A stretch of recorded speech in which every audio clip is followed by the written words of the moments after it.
CNN can now confirm a report from Politico earlier today that Press Secretary Sean Spicer is cracking down on leaks at the White House, so much so that he called staffers into his office and demanded to see their cell phones to make sure that they weren't part of corresponding with reporters. And he actually asked that staff not leak information about the meeting where he was talking about cracking down on the leaks.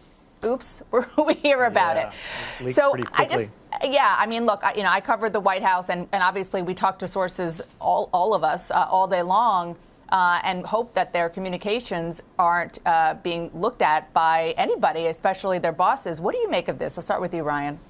Well, it always suggests a certain amount of paranoia when you have senior staffers to the extent that they don't trust the people working for them, that they have to do something like this. I can't remember anything specifically like this where the press secretary actually demanded to look at the personal electronics, but certainly in other White Houses, people go looking for the leakers in different sorts of ways.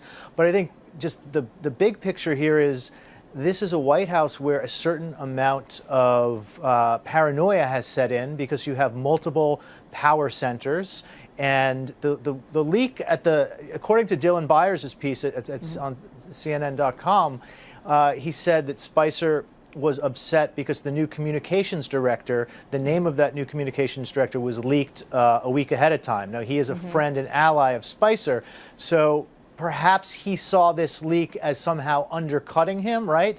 And, that's when White Houses start to get really dysfunctional, when the factions start to go to war with each other in the press, and then they try and clamp down on the leaks, and that doesn't work, and it just, you get into that vicious cycle.